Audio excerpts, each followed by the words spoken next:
el tema la renegociación del Telecán con nuestro invitado el doctor Carlos Espinosa Berecochea, anunciándoles nuevamente que estamos transmitiendo en vivo desde Avenida Universidad 2219 a un costado de Ciudad Universitaria en las instalaciones del Sistema de Universidad Abierta y Educación a Distancia. Antes de continuar con la entrevista, vamos a nuestra cápsula informativa.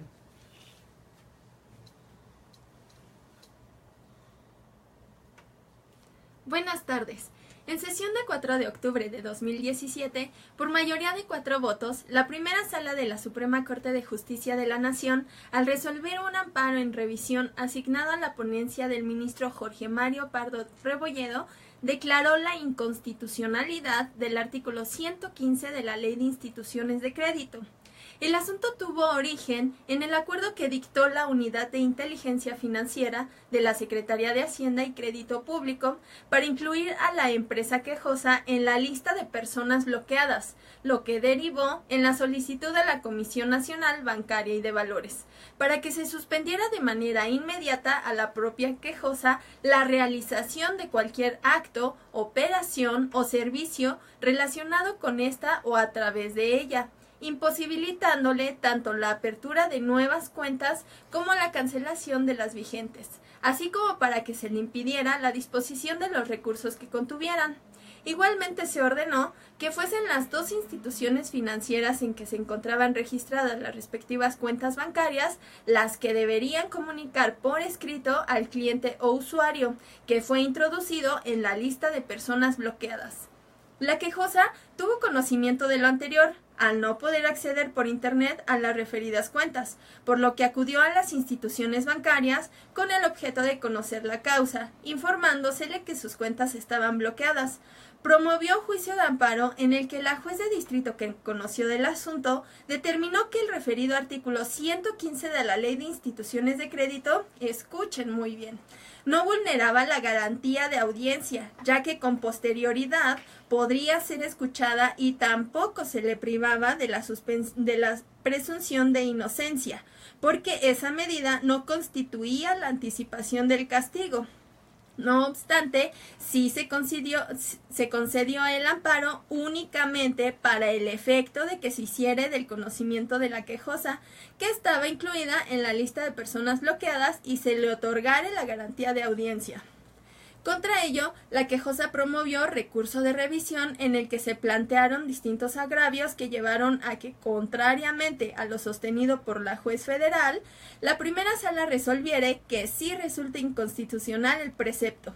Consecuentemente, se modificó la resolución y se concedió el amparo a la empresa quejosa en contra de dicha norma general.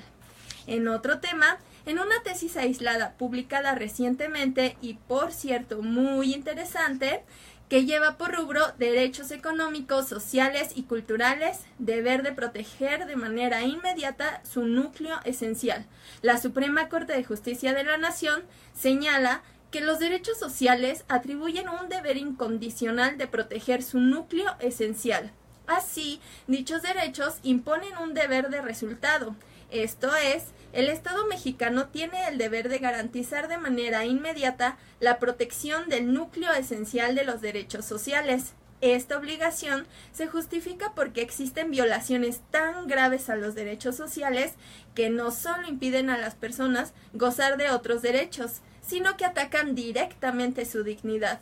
Luego se entiende que se viola el núcleo esencial de los derechos sociales cuando la afectación a estos atenta a la dignidad de las personas. Por tanto, los tribunales en cada caso deberán valorar si la afectación a un derecho social es de tal gravedad que vulnera la dignidad de las personas y, de ser así, deberán declarar que se viole el núcleo esencial de ese derecho y ordenar su inmediata protección. Bien, estimados radioescuchas, no solo se trata de la dignidad de las personas, sino de conceptos un tanto más integrales. Es así que tenemos la tarea de analizar lo que implican los derechos económicos, sociales y culturales para poder estar en condición de exigir su protección y garantía. En Novedades Administrativas, Ana María Ramírez.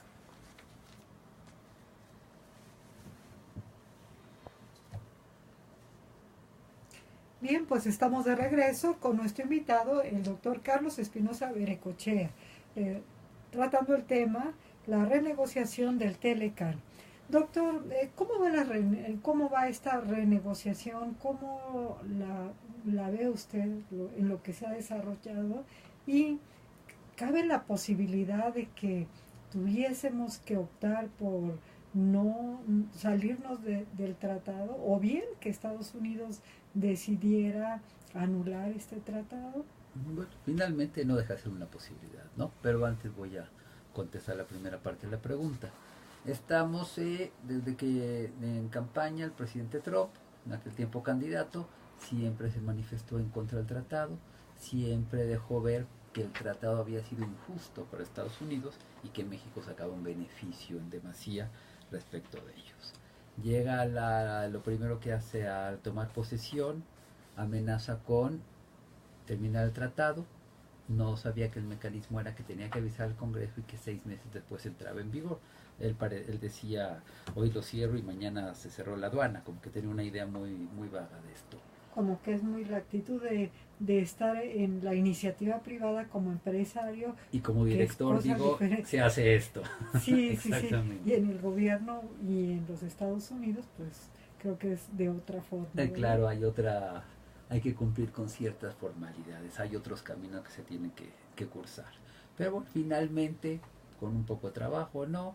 Entendió cuál es el camino de la legalidad, dio el aviso de querer notificar, dio la notificación de querer renegociar. Canadienses hicieron lo mismo, México hizo lo propio, hicieron consultas, la Secretaría de Economía auspició consultas con todos los sectores, o la mayoría de los sectores involucrados, y finalmente se llega al momento de renegociación. Pactan no decir nada, pactan no filtrar a la prensa ningún avance obtenido, con lo cual, por un lado, nos dejan un poco con incertidumbre, pero sabemos ciertamente que podrán avanzar, que si se filtrara a la prensa todo lo que mencionan, ya bastante tienen con el presidente Trump como para detener esto, no se hubiera detonado. Sí, nos traía tuitazos y cada tuitazo, el tipo de cambio se nos iba a 5 centavos. Sí, eso también me parece increíble, ¿no? Porque habla de lo endeble de nuestra moneda de pronto, ¿no? Y lo veleidoso de un presidente de un país. Ah, ¿no? Claro, también. Poco institucional. Sí. Entonces, llegan las negociaciones, acuerdan 9 rondas. Presumiblemente, la idea es terminar en noviembre, diciembre, para que Estados Unidos dice, yo estoy dispuesto, bueno, más que estoy dispuesto, estoy en tiempo, firmando en marzo, para que 3 meses después, entre la modificación. Se tiene que avisar al Congreso con 3 meses de anticipación. Y la ley habilitante, la que en su oportunidad nos dio en el tiempo de negociación del tratado la posibilidad de que se firmara fast track. Que ahí, quizá ahí adoptamos el término que después ya se hizo de uso común para otros temas. Sí. Le vence a Estados Unidos el 1 de julio. Entonces, como el aviso tiene que ser 3 meses antes, bueno, pues tiene que acabar de renegociar en un plazo determinado. Y eso originalmente le empezó a meter mucha presión a Estados Unidos con eso, hacerlo muy rápido y no dar tiempo a negociar. Cuando finalmente es una negociación comercial y hay acreedores, hay deudores y es negociar. Conforme se han ido dando las rondas, llevamos 3, una en cada país, pues en la última, si bien hubo la noticia de que un capítulo, que es el de pymes, pequeñas y medianas empresas, ya está cerrado, pues es un capítulo que en realidad prácticamente no tiene contenido. Entonces está cerrado, pero bueno, tampoco pasa gran cosa. Los capítulos importantes no están ni siquiera tocados, no hay textos todavía. Y empieza a haber 2 amenazas. Las amenazas de Estados Unidos de que se levante a la mesa, pues desde el principio. Sí, desde lo voy a dar, de que ni siquiera voy a negociar y esto se acaba, desde el principio. Sí. Pero ahora ya está una amenaza, bueno, más que amenaza, quieren introducir como un elemento nuevo de negociación que cada 5 años se revise. ¿Y usted qué opina al respecto? Porque es verdad que ya ¿cuántos años llevábamos con el tratado? 22. 22, y cree que es conveniente estar haciendo revisiones periódicas, pero 5 años también. Sí, no, 5 años no. Para un tratado de esta envergadura, tener que someterla a una revisión cada 5 años detendría todo. Es agitar la economía. Así es. Sobre todo en nuestro caso, que en buena medida pues sí dependemos. Y adicionalmente, si hablamos de mercancías, bueno, pues a lo mejor 5 años pudiera ser razonable, no bueno, pero entendible. En el caso de inversiones, ¿cómo voy a invertir algo que pienso un retorno en 10 años, si sé que en 5 años pueden cambiar las reglas? Claro, toda una incertidumbre. Y pues bueno, el sector empresarial ha tenido tanto interés que de lo muy poco que podemos ver en medios es a los representantes del sector empresarial acompañando a la comitiva que está negociando por parte del gobierno. Exacto, en el cuarto de junta, en el conocido como cuarto de junta. Bueno, pues son de alguna manera, yo creo que implica compromiso y es entendible porque pues son sus recursos. Claro, y son demasiado, vamos a ser demasiado grande el tratado para pretender que 2 o 3 personas van a poder tener la capacidad de en 10 minutos o en media hora tener una decisión sin antes saber cómo está el sector al que impacta esa decisión. Entonces se necesita que estén las personas que lo viven. Y en la segunda parte de la pregunta, doctor, ¿qué sucedería si México se queda sin Telecán? ¿Podemos sobrevivir, diríamos? Sí, por supuesto, si podremos sobrevivir, claro que podremos sobrevivir. Que se va a afectar el comercio, por supuesto que se va a afectar, porque al ser denunciado el tratado, pues automáticamente subirán los aranceles de los productos mexicanos a Estados Unidos. Y al subir los aranceles, pues exportaremos menos. Si bien se podrá pensar en reorientar esas exportaciones y buscar nuevos mercados, pues en muchos casos es posible. Sí, sobre todo tenemos una red de tratados importantes cuando son productos no perecederos. Exactamente. Como iniciamos la plática, si hablamos del brócoli, el brócoli no lo podemos mandar muy lejos en esta altura. No, claro. El aguacate, el jitomate. Claro. Entonces, esos productos serán los más desprotegidos. Nuestras exportaciones tendrán que subir de precio. Sin embargo, también pasará lo mismo con las importaciones, porque gran cantidad de bienes ingresan a Estados Unidos con arancel cero. Sí. Ya no lo tendrá. Y ahí sí, en ese sentido, el importador mexicano tendrá mucho más opciones. Sí, puede tener más opciones, pero pues de cualquier manera también a veces el producto está como muy focalizado, ¿no? Quieren importar ese producto, claro, por las características. Y por la vinculación que hay con las empresas, porque hay muchísima relación de empresas mexicanas con empresas americanas.